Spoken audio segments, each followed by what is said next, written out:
Welcome to video 2 of a special 5-part video series where you're getting exclusive access to the teachings and lessons I shared during the Overwhelm Solution Challenge I ran in 2025, which over 600 women participated in.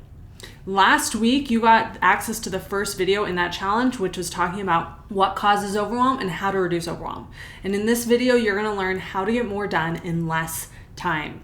Now, the original challenge was 5 days in a row. We're spreading that over 5-week period. If you missed last week's video, you can always go back and rewatch it. This is video 2, and we'll have several more coming out over the next couple weeks, so you can get access to the full challenge, all the materials, all the teachings, all the implementation activities, so you can start reducing your overwhelm right away. So let's jump right into it. So as you're here, shut down any distractions, close down Teams, close your door, put your phone on silent, whatever you need to do to be 100% present.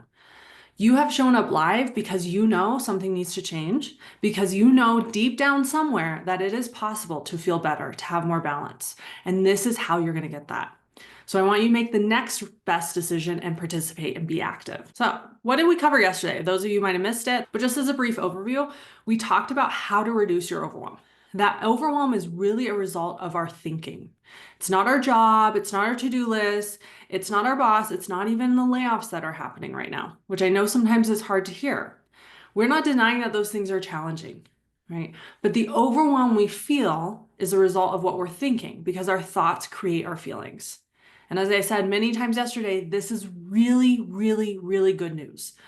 Because if your overwhelm was solely the responsibility and the result of your to-do list, your workload, your boss, this administration, you would be screwed, because there's nothing you can do because you can't control all those external things. The good news is, because overwhelm is created by your thinking, you have a lot of agency and power to get out of overwhelm. So thoughts like there's not enough time, I can't catch up, and we'll go over some more today, lead to the feeling of overwhelm. Versus if you were thinking, I can figure this out, this is temporary, I can solve this, that doesn't create overwhelm, that creates empowerment or confidence or determination. So the key to overcoming overwhelm is not managing your time, it is actually managing your mind. And again, this is all great news because you have direct control over your mind, meaning you have direct control over getting out of overwhelm. You don't have to wait for your job to change or politics to change, which is good news because I know none of you want to wait 4 years to get out of overwhelm, and you don't have to. And we're going to build directly on this today, focusing a bit more on how to shift your thinking to be more efficient and get more done. But first, you all had a daily challenge yesterday. When you were feeling overwhelmed, when your brain was saying, I don't have enough time, I can't get all of this done, your challenge was to just ask yourself, is this thought helpful? Or is this thought helping me? I want you to drop in the chat what you noticed. What was challenging about that? What was helpful about that? Any reflections you have from doing that? Made me focus on the root cause of my overwhelm. Okay. It cut unhelpful thinking short. Okay. It was hard initially, helped to define that my thinking wasn't positive, which I hadn't considered before. Okay, it makes sense if it feels hard. This is a new skill, a new practice. So that totally makes sense. It's like first time you learn SaaS, it's hard for sure, but you're learning the skill. And I love how you mentioned you notice your thinking. Is my thinking positive? Is it negative? Is it neutral? We have between 4 and 60,000 thoughts a day. So if all of our thoughts are really negative, that's going to impact us. Okay, I can accept that my thoughts are not helpful, but it felt too heavy and too difficult to reshape my thinking. That's totally normal. That is why the challenge was not about changing your thinking. We are not there yet. So that's a totally normal response. And there is a specific reason why we don't jump to changing your thinking, because it doesn't really work. That's too far of a jump. We got to build that awareness first. What am I thinking? Why am I thinking this? Is this helping me? That is the first piece. If you remember, for those of you who maybe were in behavioral, like health focus in your public health education or took an elective or a class, the first step to change is actually awareness. So that's what we're doing here. We're not actually changing your thoughts. We're building the awareness that later you can work on changing your thoughts. So that's a totally normal experience. And it will get better this week as you continue to do the challenges. So for those of you who maybe did feel like it was hard, it felt heavy, I want you to keep doing the challenges because I promise you it gets easier. It's just a new skill. Anytime you start practicing a new skill, it feels hard at first, but I promise you it will get easier. So let's build on that today. Today, we're going to talk about getting more done in less time. I want to be very clear. This is not about hustling. This is not about getting 100 things done on your to-do list. We're not about that hustle lifestyle. But the number one stressor for women in public health is workload. That's the number one stressor women in public health report, the volume of work. And with everything that's happening in public health, I think most of us can imagine that the volume of work is not going to get less. It's probably going to go up. So we need to learn how to address this. We're going to talk about being more efficient and effective, not from a time management point of view. So when you get more done in less time, you can free up more time for you in your calendar, for your family, for your health, for your hobbies, for your priorities. This is really the secret sauce to being able to take care of what you need to take care of at work, take care of your family, take care of your team if you're a leader, and take care of yourself. It's not an either or, you can have both. It does not require you to do more. Okay? It doesn't require you to get more grants or have more staff, which is great news given the state of public health right now. It actually requires you to do less of a very specific thing. And before I tell you less of what that thing is and what you're going to learn today, I want to do a little check-in. When you have time, open free time to get things done, let's say you have an hour, let's say you have 2 hours or 3 hours to work on a task, and you find that you're not getting it done or you don't get as much done, what prevents you? What prevents you from getting things done when you have time to work? Drop in the chat. Doom scrolling to zone out, very, very common. We're going to cover that today, so I'm glad you brought that up.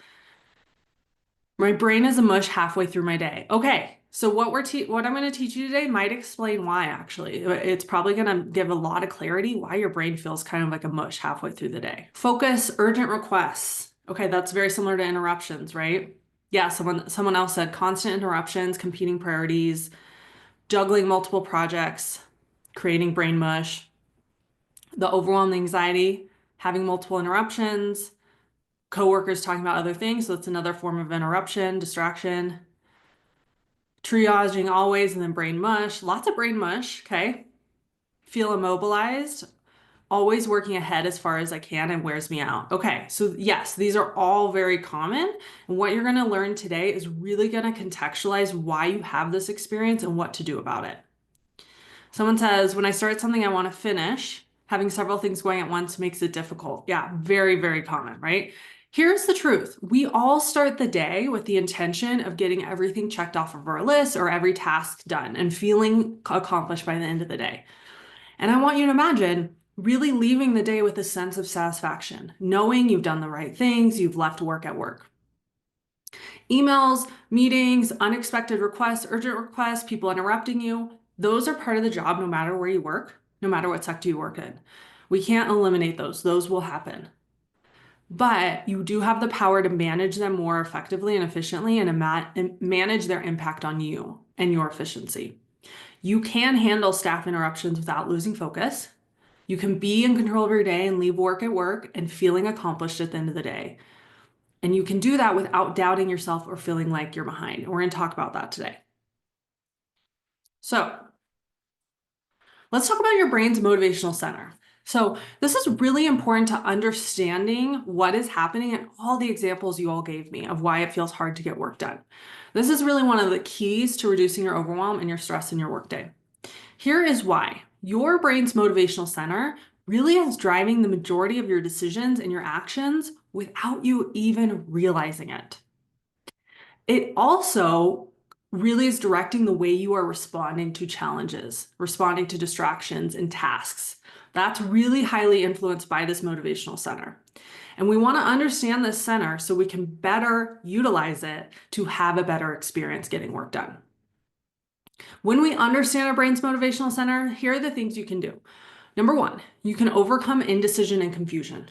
Right? Some of you might experience I don't know where to start. I have so much going on. There's too many conflicting priorities. You can overcome that.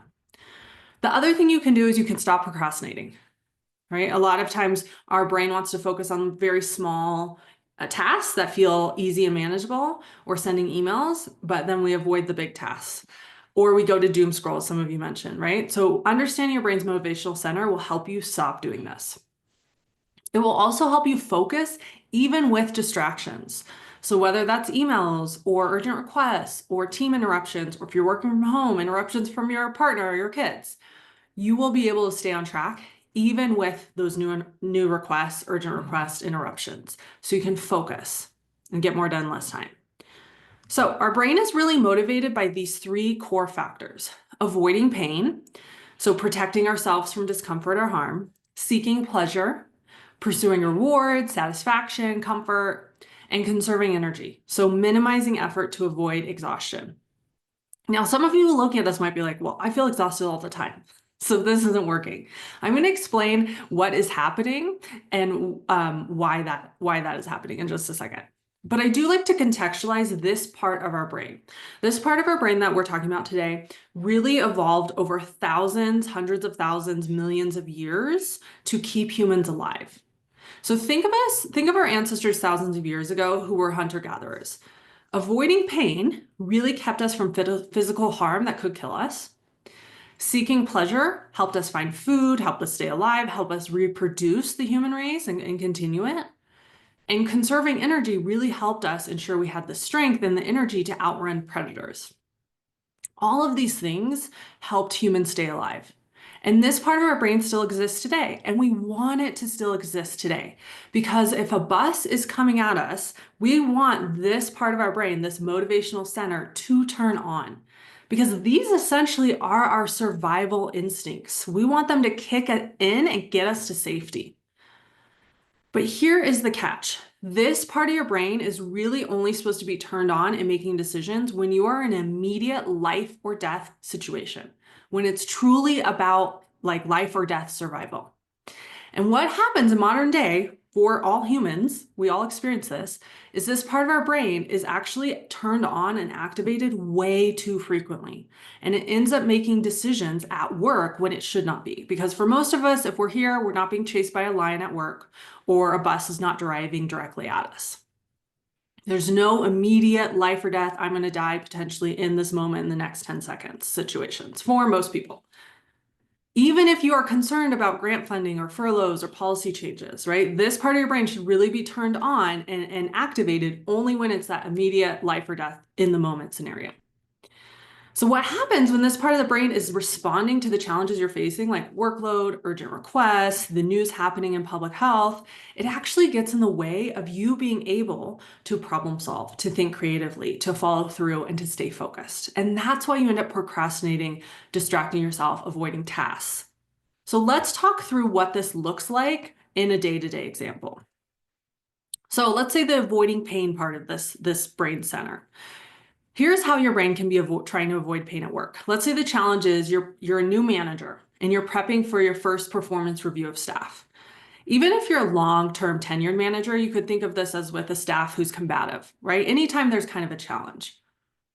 Your brain does not want to do this, right? It's painful. It's not the same type of pain as a bus is going to hit me, but there is an emotional discomfort, right? There's a mental and emotional discomfort that we might experience. Whether it's as a new manager, you start to think you're not doing a good job, you feel really insecure, you have a lot of self-doubt, and that feels uncomfortable. That is painful. Or even if you're a seasoned manager and the staff member is combative and it's painful to deal with because there's a lot of discomfort of how to navigate their emotions and the anger and what it means about you. So this challenge or this task can bring up that emotional pain, and our brain wants to avoid that. So then our brain can say, well, I don't know how. And it tells us this thought as if it's just the news, as if it's just a fact in the world. And this creates overwhelm, right? This should look familiar from yesterday. What happens when we feel overwhelmed? In this example, we might shut down and avoid doing that prepping for the meeting and instead scroll Instagram. And what is happening is we are avoiding that discomfort of prepping for the meeting, of our insecurity, of what might happen in the meeting, by going to Instagram to feel a little bit better. Okay, let's look at a similar example with the seeking pleasure. So here's how your brain can be seeking pleasure at work. Let's say the challenge is you actually need to create a policy brief needed by next week, and this is time sensitive. This is an important document to fight back against the changes happening in the field. Your brain is telling you public health is falling apart. This is a really painful belief. And even what's happening in the field and all the news, that is emotionally challenging. We're not denying that. especially if you've been in public health for a long time, you've built a career in public health, you're here because we're all passionate about it. You might be worried if you're going to be impacted next. And so your brain creates this overwhelm. And the overwhelm itself is also uncomfortable and we don't enjoy it. So our brain's like, hey, let's go seek pleasure instead. I don't want to feel this way. Let's go seek pleasure. Let's feel a little bit good. And then what can happen? That drives us to spend time on easy projects to feel productive or send quick emails. We get that quick hit of dopamine where we feel like we're doing something and we're being a little productive, and it feels so much better than the overwhelm. It feels so much better than thinking about what's happening in public health. And we feel a little bit more useful. In the short term, it does feel better, but in the long term, it doesn't because we procrastinate and fall behind. And then the last part of the motivational brain, conserving energy. So here's how it can look like at work. Let's say the challenge is you have 10 items on your to-do list and you have 3 deadlines. That does take energy to do those things. And your brain starts to tell you, I don't know where to start. It's too much. I don't have enough time, thoughts like that. It takes energy to think critically about prioritizing, especially when you have multiple items that are top priority and have similar deadlines. And so we end up feeling overwhelmed. Not only that, but when you don't have the tools to overcome overwhelm, that takes even more energy of how do I get this work done even when I'm overwhelmed? So then what happens? Our brain's like, no, we don't want to exert all that energy because we might have to run from a lion later. Now, even though you might not have to, your brain, your survival brain is thinking this way. And so what your brain does is, well, let's send easy emails. This takes like no brain energy. I can do it without thinking too much. And I don't have to use all this energy to figure out what to prioritize and work on these deadlines. So here's what happens when our brain is operating from this place. It actually leads to overworking. So your brain often is offering you these beliefs like, I don't know where to start, public health is falling apart, I don't know how, and many others, we used some examples yesterday, as a way to avoid the emotional pain we might be feeling, as a way to seek pleasure or to feel productive or feel good about ourselves, or as a way to conserve energy. And here's the really important piece to know. Your brain is doing this trying to help you. It's not doing it maliciously. It's not doing it to sabotage you. It's trying to help you. And we're not going to get too much into the details today. If you join my program, you learn a lot more about this. But part of the reason this happens is modern day is very, very different than the millions of years our brain has existed, right? When you think about history, modern day, where we're not running from lions and we're not running from daily predators, and most of our stress or challenges come from work or emails or other things, that is actually very relatively recent in human history. So our brain is still operating as it has for hundreds of thousands, even millions of years in this new modern context.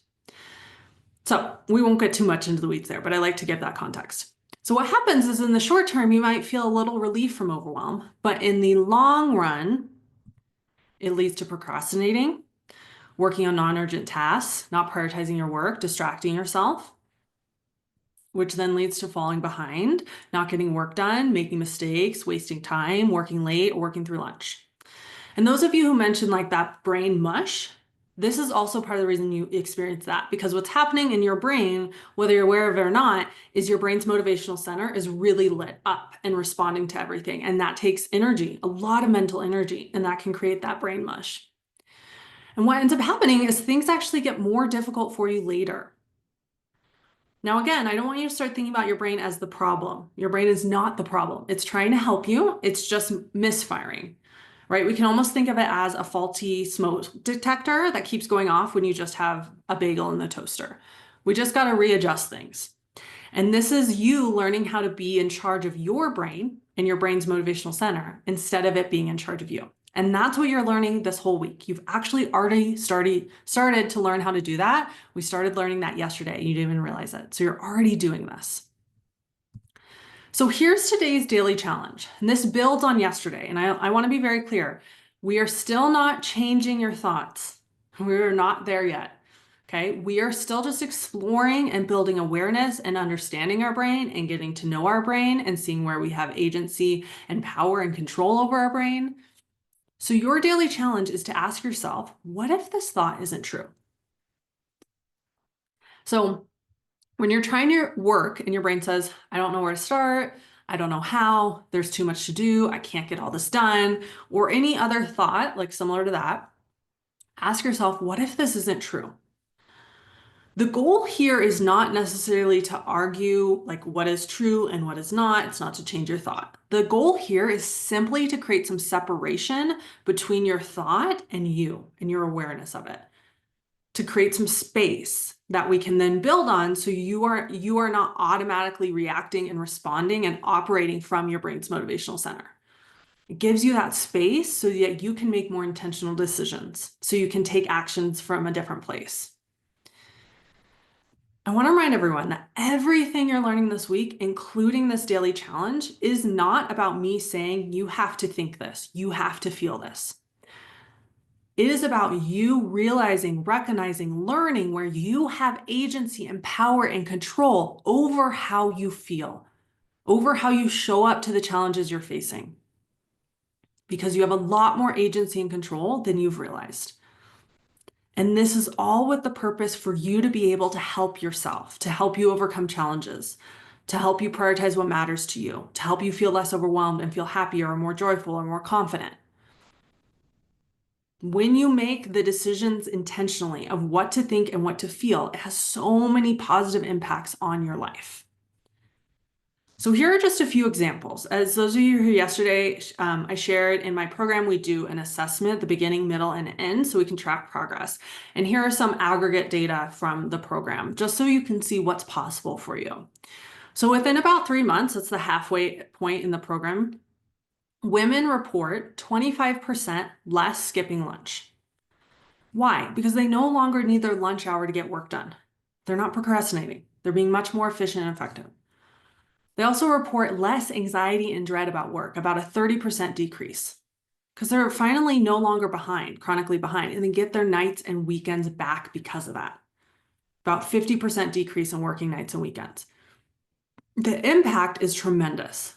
Women in my program start prioritizing working out 3 to 4 times a week, training for marathons. I actually just got an email this morning from someone who completed the program last year that they are running their second marathon. They did the first one while we were in the program together because they had so much extra time, and now they're doing another one. Now, if you're like me, someone who's never wants to run a marathon, that's okay. You can use the time for something else, right? Some women in my program have launched successful side businesses. Some are prioritizing their family and picking their kids up from school. Some really take an extra day for vacation before and after they leave to really have a lot of expansion. So it's flexible to you. It's really about you getting more time and energy back for what matters to you. So this really, truly does work, and it does have an immediate impact on you. And this week in the daily challenge, you're seeing some of that, and you're going to see it more every single day as we build on it. But as I shared yesterday, we do not eliminate overwhelm in a week. That's just not possible. Anyone who tells you it is, they're not being 100% direct, right? Because you've been feeling overwhelmed and stressed for quite a while, most of you. So it takes a lot longer. But this week is really the starting point to build on. You're way ahead of everyone else in public health by being here, and you're going to see reduction in overwhelm this week alone just by doing this. But I want you to see the long-term impact as well. So here's Aspen. She went through my program in 2023, and here's what she has to say. That she reclaimed her thoughts, pushing overwhelm and anxiety to the back seat. She's now able to prioritize her rest, her self-care, and her fitness. And I really want to highlight that reclaim her thoughts. That's what this is about, reclaiming the agency and power over what you think and what you feel, and that ripple effect it has on the decisions you make, how you prioritize your time, what you really focus on. And Aspen really decided to invest in learning these tools and skills to manage her mind. And she was successful because she implemented them. Okay, I like to be very clear. You can learn this all day. You could listen to podcasts and read books, but if you're not implementing it, it doesn't make a difference, right? You might have the knowledge. We know this in public health. Someone could have the knowledge, but if they're not making behavior changes and not changing their habits, it doesn't actually change their experience. Same thing with stress, with burnout, with overwhelm, with work-life balance. So she implemented it. She started by scheduling a consultation for my program. She decided to join. She learned all the skills you're learning this week, plus more. She got weekly coaching with me. She got some worksheets to help her implement in real time. She got feedback from me. We overcame challenges, all of that good stuff. And she learned and mastered the skill of managing her mind, of being in charge of her brain, of being in charge of what she wanted to feel, how she wanted to spend her time. and so can you. So before we get to what we're going to build on tomorrow, I want to do a check-in. What is your biggest takeaway so far from today? Or what are you still struggling with? What questions do you have from what we've covered so far? Someone made a comment about staying at work really late, the computer kicks them off, and don't eat dinner until very late, and it's a vicious cycle. Yes, and this will help get you out of it, what you're learning this week. So I'm so glad you're here. Someone said struggling with internet issues, much more. Okay. On this call, or is that what you're struggling with in regards to this content? Give me a little context so I can help you. How to turn the negative off and stay focused on the positive. Okay, so if that's a question that you're having, we are going to talk more about that as the week goes on. Again, today we're building that awareness and that understanding of what's going on. It is very, very, very common, even in my program. The first couple of months, we coach on this a lot because we want to jump to that. I want to feel better right now. I want my brain to change right now. I want my thoughts to change right now. This is not a magic pill solution thing. If you've tried positive affirmations, you know this. Because when you just try positive affirmations, you might feel a little good for a while, but it doesn't stick.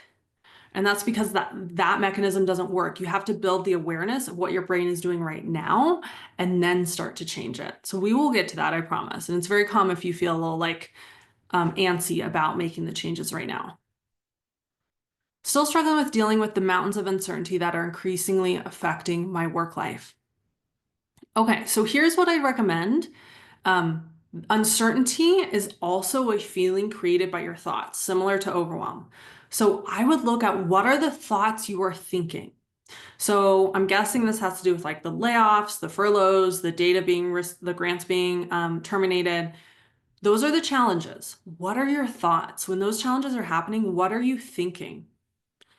That's creating the uncertainty. That would be really helpful for you to look at.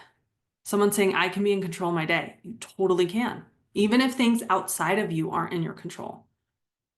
Someone said, just need to get started finally. Totally. To prioritize yourself makes me feel guilty. Okay, I'm so glad you brought that up. We're going to talk about that on Thursday. We're going to talk about the guilt that comes up from prioritizing yourself. And that might come up from even being here and even doing the challenges each day. We're going to talk about that on Thursday. There's a lot to do with systems of oppression. And it will be really helpful also for navigating what's happening in the context of public health right now. So I'm glad you brought that up. Make sure to come Thursday.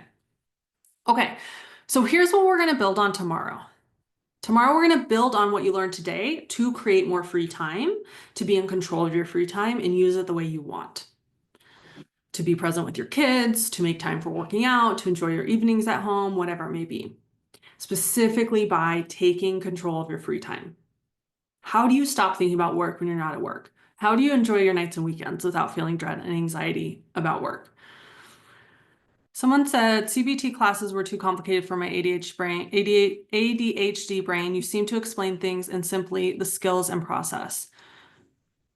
Okay, if I'm understanding that correctly, and correct me if I'm wrong, it sounds like what you're saying is this, I'm explaining CBT and that was too complicated for your ADHD brain. If that's accurate or if that's not accurate, let me know. But here's my response to that. What I've found is about 60% of people who come through my program have tried traditional CBT, cognitive behavioral therapy, and it was not effective for them, including a lot of people with neurodiverse brains. Oh, someone said you explain these skills better than those classes. Okay. Okay. Yeah. And here's why.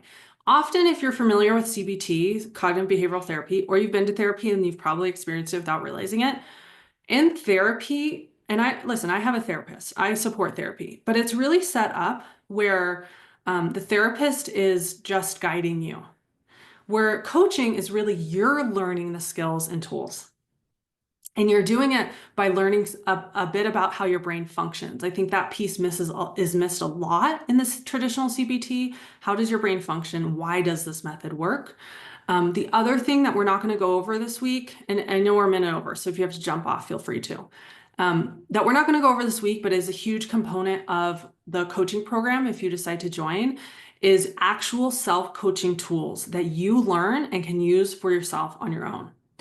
Unlike therapy where you just come every week and you end of it, you're like, I don't really know how this helped me. You get actual tools and worksheets and you practice this stuff. So it's set up slightly differently. I'm gonna let you all go. Do the daily challenge. Ask yourself, what if this thought isn't true? not from the purpose of changing your thought, just building awareness. And I will see you all tomorrow. Bye, everyone.